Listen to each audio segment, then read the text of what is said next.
Salut à tous, moi c'est Paul, je m'occupe de toute la partie performance chez Kudak et aujourd'hui je fais une petite vidéo sur un point basique mais essentiel sur le scaling en Facebook Ads.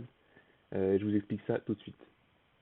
Donc alors ce qui se passe c'est que très souvent quand on va faire un scaling sur Facebook Ads on va beaucoup regarder le ROAS ou le CPA et ce que je vais vous expliquer dans cette vidéo c'est que c'est pas forcément la meilleure chose à faire. Et l'idée, en fait, c'est qu'en regardant d'autres métriques, on va pouvoir savoir plus précisément si on est en train de faire un bon scaling ou pas un bon scaling.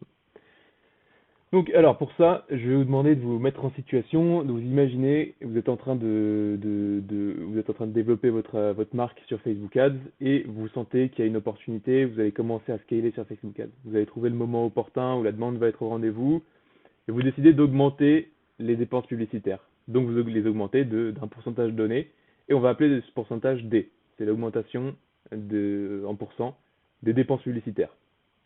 Ça c'est le premier point. Donc on revient 4 ou 5 jours après avoir fait cette augmentation de budget, de dépenses publicitaires, et là on va s'intéresser à notre volume de vente ou notre volume de conversion, peu importe les conversions que vous essayez d'obtenir, et on va se dire, ok, de combien de pourcents est-ce que mes ventes ont varié, ont augmenté en principe. Donc là, il va y avoir plusieurs cas de figure.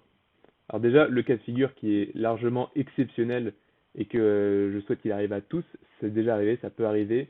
Les clients de chez Kudak à qui c'est arrivé se reconnaîtront.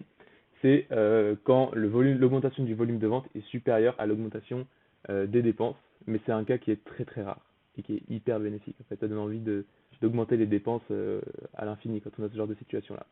Mais on va mettre de côté ce cas parce qu'il n'est pas très fréquent.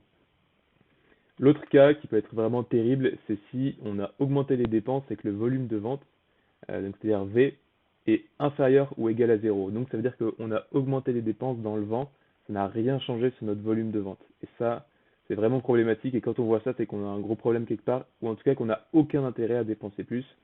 Et il vaut mieux rebrousser chemin, baisser les dépenses et revenir à un niveau qu'on connaissait avant pour limiter la casse. Maintenant, ce qui va se passer le plus souvent, c'est qu'on va avoir V, l'augmentation du volume de vente, qui sera compris entre 0 et D, le volume d'augmentation des dépenses. Et en fait, ce qui est important de bien comprendre, c'est que quand vous êtes dans ce cas qui est le plus classique et qui est généralement plutôt positif, ça dépend où situe V sur le curseur entre 0 et D, mais quand vous êtes dans ce cas, ce qu'il faut bien comprendre, c'est que systématiquement, votre ROAS et votre CPA, ils diminuent.